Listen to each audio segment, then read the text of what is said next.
recognize, and even we are not all of the same traditions, right?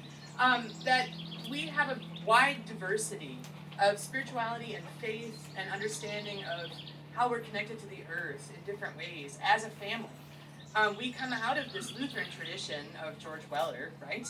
And even beyond that, not you, George Weller, the way back George Weller. So, but you two. But which one of those? All of them, Dad, all of them.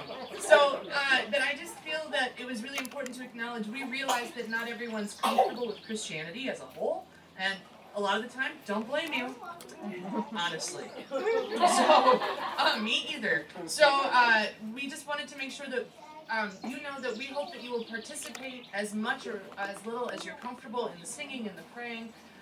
And we're going to do our best to be inclusive of all different kinds of ways of being as part of this service. Do you want me to give a little introduction as to how it's going to flow? Does that feel okay? All right, so we'll begin with this part here in a second, and then we'll have a bit of the word. And so we have a couple of people who will be sharing in different ways, and Miriam's going to have a little homily. We'll sing our family hymn, as I like to refer to it, which is in the morning. At that point, Karl will lead us in the prayers after that, including an opportunity for us to name relative saints who we carry with us. So if you have people that are not on this list, there will be an opportunity to name those things later. So feel free to think of those things. And then you'll see on page 5 it says art immersion and water ritual. What in the world are we thinking, right? Karl has created an amazing collaborative art experience over here for everyone who would like to participate in. So if you're interested, even if you're not artistic, like me, there's a way for you to be able to participate in that. So feel free to do that, and I will be playing some songs, so if you'd like to sing, you can sing at that point as well. And then Miriam is going to be down here in the water, offering a blessing. If you're a Christian person and you'd like to remember your baptism, you may. If you're not and you'd just like to remember your connection to that water, you may. And if you're like, I don't really want to get my feet wet, that's okay too. So that's kind of what we're going to do today. And I'm just really excited about it, and it feels beautiful. One of the things in my congregation, and I don't know of these others, that we've started doing on the regular is having a land acknowledgement. It's really an important understanding to recognize, especially as immigrant peoples, that we're not the first ones to be here. And so we have a land acknowledgement here that I wanted to share.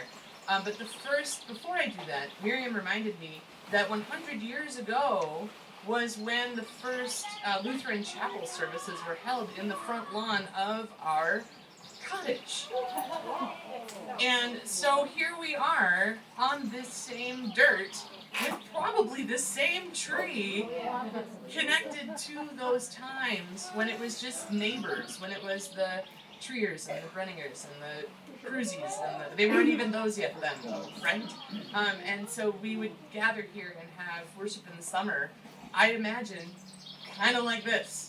So we were really excited to be able to do this here in that same way. So I'm going to read this land acknowledgement and then we can sing. We want to acknowledge that we gather as a family on the traditional land of the Potawatomi people, past and present, and honor with gratitude the land itself and the people who have stewarded it throughout the generations before us. This act of recognition is only a first step.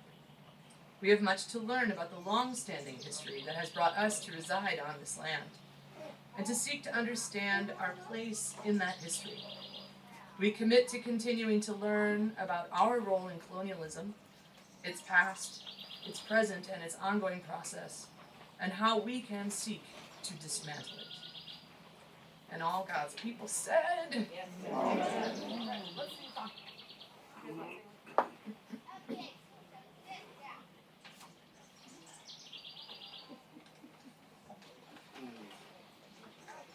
That's all right. Just take it. Julia knows it. Hey, dude. You'll know it as soon as you hear it. All right. Can y'all hear that? Miracles. Dad had all this stuff in his garage.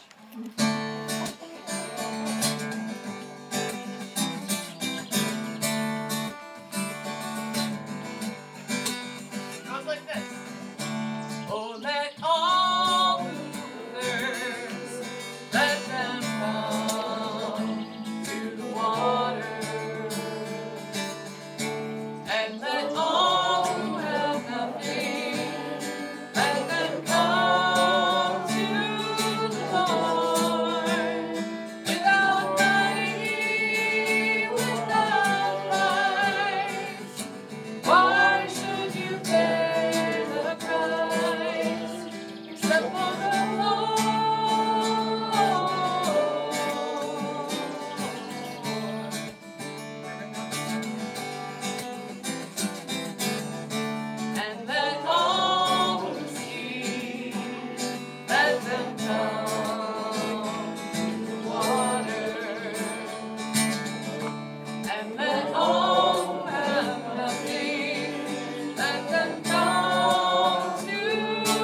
I invite you all to pray with me. Spirit of love and energy that binds, we are grateful for your movement among us. Bless this centennial gathering of the descendants of George and Martha Weller. Gather our hearts in song and in movement, that together with those who cannot be with us in person, we might remember and rejoice at our connection both to this place and to one another. Use our time together to reconnect and rejuvenate our hearts, that we leave stronger and filled with hope for tomorrow. Remind us of our blessings. Amen.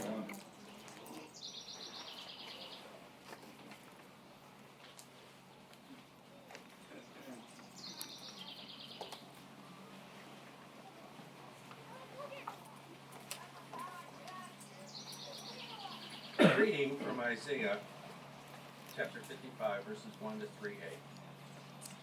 Ho, everyone who listens, come to the waters. And you who have no mercy, come, buy and eat. Come, buy wine and milk without money and without price. Why do you spend your money for that which is not bread, and your earnings for that which does not satisfy? Listen carefully to me, and eat what is good, and delight yourselves in rich food. Incline your ear and come to me.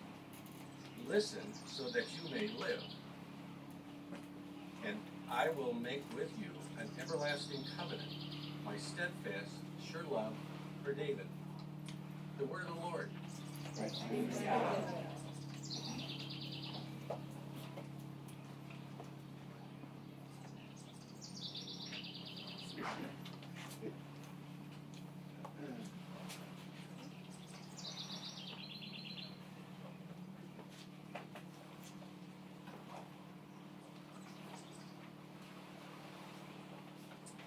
Read from Matthew chapter 7, verses 24 to 25. Everyone then who hears these words of mine and acts on them will be like a wise man who built his house on a rock. The rain fell, the floods came, and the winds blew and beat on that house, but it did not fall because it had been founded on rock.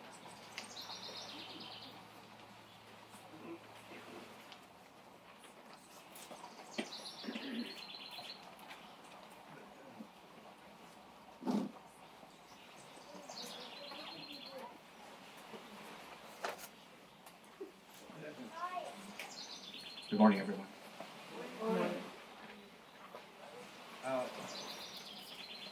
I'd like to read something to you. I thought this would be a really nice idea. Many years ago, my dad, that many of you knew as Bing, gave me an essay that was about a father returning to a lake with his young son. But Dad didn't write it. It's an essay written by E.B. White. E.B. White was perhaps best known for writing Charlotte's Web and Stuart Little, and also The Elements of Style, which sort of the art of writing, which is a book I actually read years ago and it was absolutely fascinating. By utter coincidence, I just want to say this, it was in the dining room of the old cottage here, the old one, before any of this was renovated, that my mom was here at the time as well, and introduced my brother and my sister and me to Charlotte's Web, reading the book to us right there at the kitchen table over several nights. And we three kids, we were probably about 10 or less at the time. So we were very young. But at the end of the story, I remember that we all just burst into tears, and the book was so moving and tender. I remember feeling embarrassed about that. Anyway, over the years since Dad gave me this essay, I read it many times, and each time stunned that as if E.B. White were putting into words our own experiences right here at Lake James, down to the smallest details. I've taken a few slight liberties, changing things like time and place and ironing out a few phrases to fit. Otherwise, every word is E.B. White's. But I think Dad took this essay to heart, saw himself as the father in this essay, and probably my brother, Paul, or me as the son. So as I read this to you, from the first word to the last, I'd like to think that this is Dad himself speaking. The essay is called Once More to the Lake.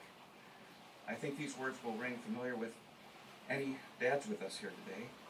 And if my dad were here with us this morning, I think this is exactly what he would want to reminisce to us these very words. Once more to the lake. One summer, along about 1921, my father bought a cottage on a lake in Indiana. He took us all there for the summer, where we all got ringworm from some kittens and had to rub Pond's extract on our arms and legs. And my father rolled over in a canoe with all his clothes on. But outside of that, the vacation was a success, and from then on, none of us ever thought there was any place in the world like that lake. We returned summer after summer. I have since become a city man, but sometimes life in the city made me wish for the placidity of a lake in the woods. A few weeks ago, this feeling got so strong, I bought myself a couple of bass hooks and a spinner and returned to the lake for a week's fishing and to revisit old haunts. I took along my son, who had never had any fresh water up his nose and who had seen lily pads only from train windows. On the journey over to the lake, I began to wonder what it would be like. I wondered how time would have marred this unique and holy spot. The coves and the streams and the hills that the sun set behind, the cottages and the paths behind the cottages.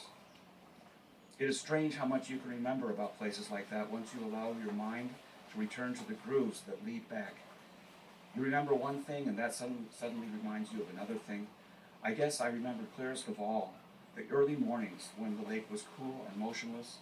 Remembered how the bedroom smelled of the lumber it was made of and the wet woods whose scent entered through the screen. The walls in the cottage were thin, and as I always was the first up, I would dress softly so as not to wake the others, and sneak out into the sweet outdoors, and start out in the boat, keeping close along the shore, in the shadows. I remember being very careful never to rub my oar against the gunwale for fear of disturbing the stillness of the cathedral. When I got back there with my boy, we settled into the cottage and into the kind of summertime I had known. I could tell that it was going to be pretty much the same as it had been before. I knew it, lying in bed the first morning, smelling the bedroom, hearing the boy sneak quietly out and go off along the shore in the boat. I began to sustain the illusion that he was I, and therefore, by simple transposition, that I was my father. This sensation persisted, kept cropping up all the time we were there. It was not an entirely new feeling, but in this setting it grew much stronger.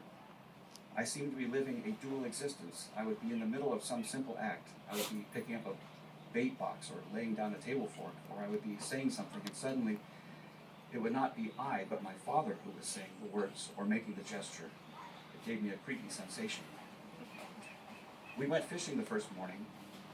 I felt the same damp moss covering the worms in the bait can and saw the dragonfly alight on the tip of my rod as it hovered a few inches from the surface of the water. It was the arrival of this fly that convinced me beyond any doubt that everything was as it always had been, that the years were a mirage, and that there had been no years. The small waves were the same, chucking the rowboat under the chin as we fished at anchor, and the boat was the same boat, the same color, and the ribs broken in the same places, under the floorboards, the same freshwater leavings and debris, the wisps of moss, the rusty, discarded fishhook, the dried blood from yesterday's catch. We stared silently at the tips of our rods as the dragonflies that came and went. I lowered the tip of my rod into the water, tentatively, pensively, dislodging the fly, which darted 2 feet away, poised, darted 2 feet back, and came to rest again a little farther up the rod. There had been no years between the ducking of this dragonfly and the other one, the one that was part of memory.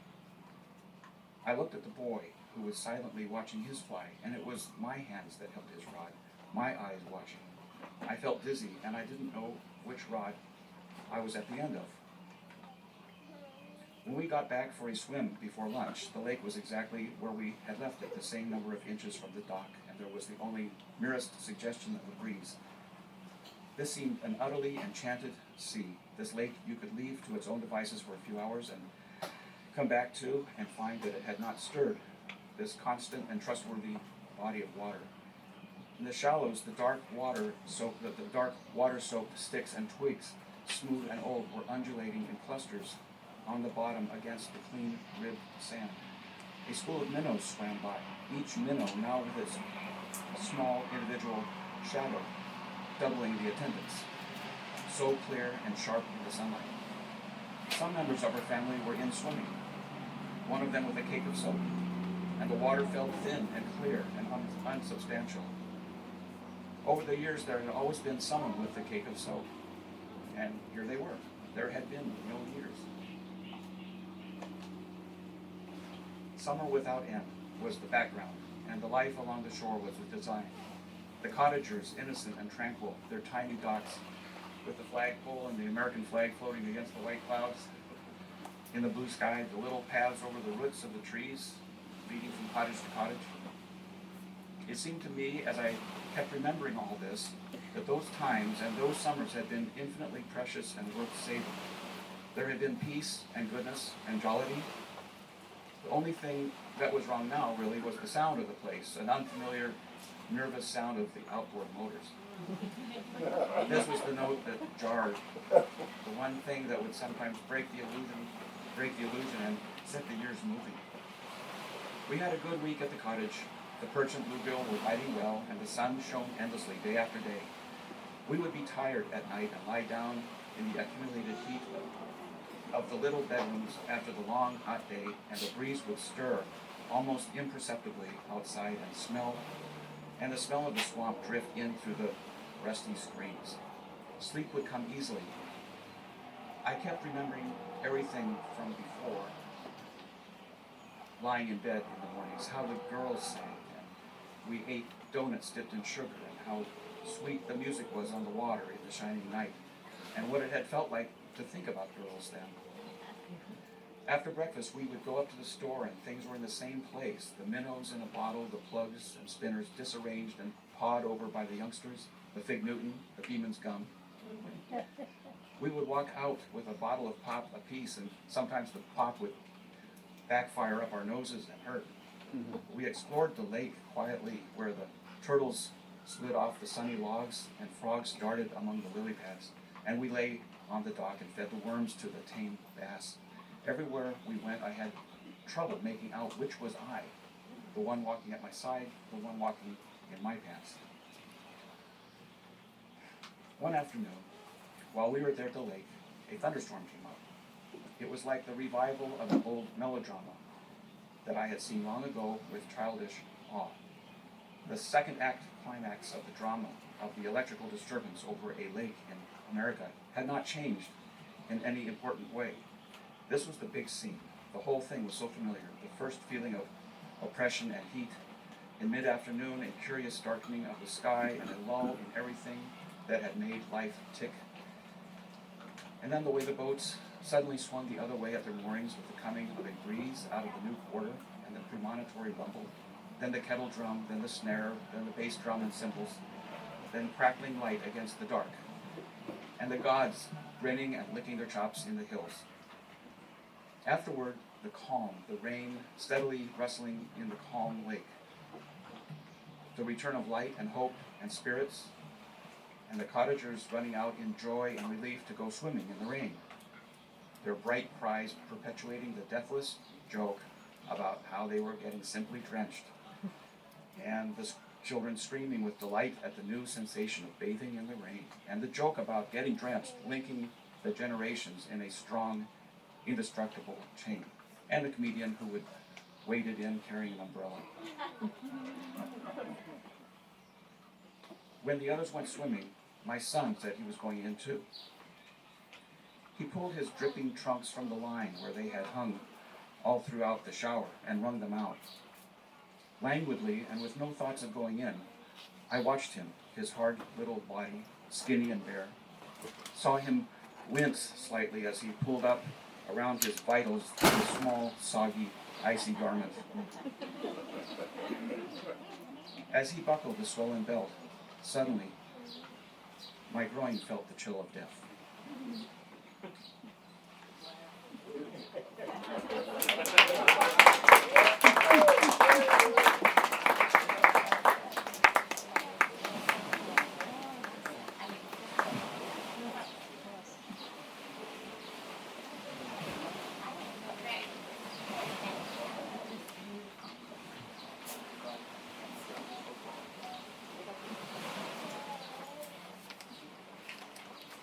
Bing wondered sometimes when he was making that long 50-mile trip from Fort Wayne, would the lake still be there when he had gotten there?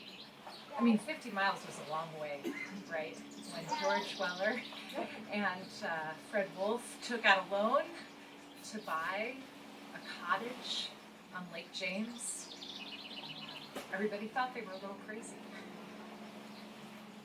And perhaps you have also had that feeling like Uncle Bing had when you were traveling here, maybe years ago or maybe more recently.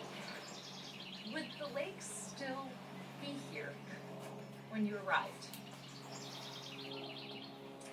Year after year, it still was. Year after year, it still is.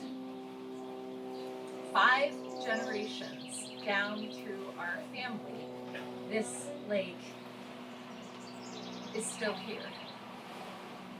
And as Bing and his brothers and sisters said,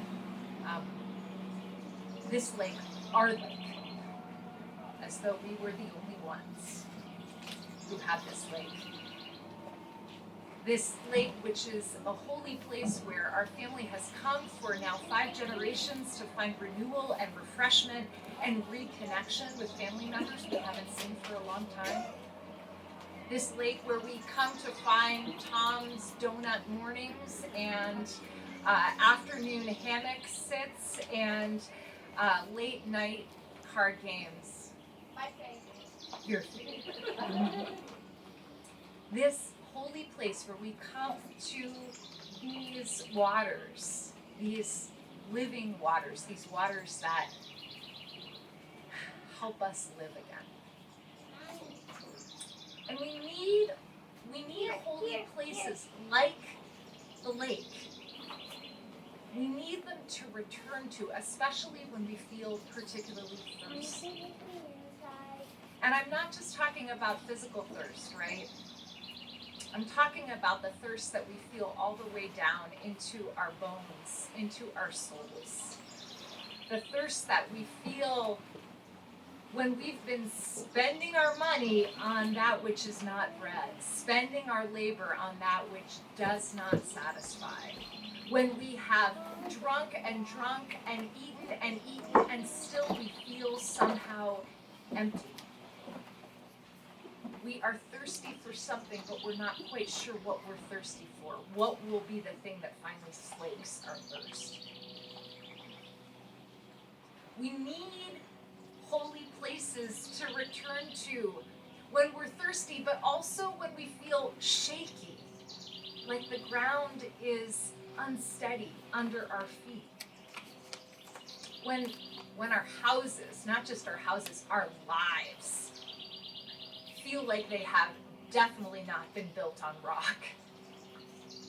Like we somehow made a mistake, or we turned a wrong corner, and we built too quickly, and it seems like we've actually built our lives on sand. And now the rain is falling, and the wind is blowing, and the whole house is cracking around us. And it all seems ready to fall down. Do you have those days? Or maybe those months, or maybe even those years, when your spirit longs for something that will really satisfy, and you long for a life that is not built on crumbling sand, but actually solid rock. Those are the days, those are the months, those are the years when our hearts turn to the lake. When we get in the car or we get on a plane and we cover probably more than 50 miles to get here. Think about the cumulative miles that have been covered this week for all of us to get here. Just a few more than 50 miles. But then we make it here, once again, to the lake. And of course there are always changes. We mark the changes. but it is still somehow the lake. This place that is holy to our family. And here's the thing about the lake. One of the reasons that it is holy, we can come as we are. That's the grace of the lake. We can bring ourselves, whoever those selves might be this particular year, however those selves might be changing, growing, turning a corner. We can come however much joy we have inside us or however much sorrow we have. We can come when we're newly in love. We can come when we're distracted by babies and small children. We can come when we're pondering big changes in our lives. We can come when we have deep grief that there are people we want to be here right now and they can't be. We can come praying for healing in our own lives and praying for healing in the lives of those we love so dearly. We can come when we know we are getting ready to die. We can come to get away from it all, and we can also come to get together with family members who we love. And when we come here, here is another holy thing. We don't just meet the family members that are here right now. Somehow we find ourselves a little closer to our ancestors, to the relatives that have already breathed their last, but still somehow they are here with us. I really believe in the communion of saints, and I believe that somehow that communion of saints reaches out to us. And we can feel, we can sense their presence. And maybe it happens when you're out on the boat, or maybe it happens when you're floating in the water, or maybe it happens when you're up in the kitchen getting something ready for dinner.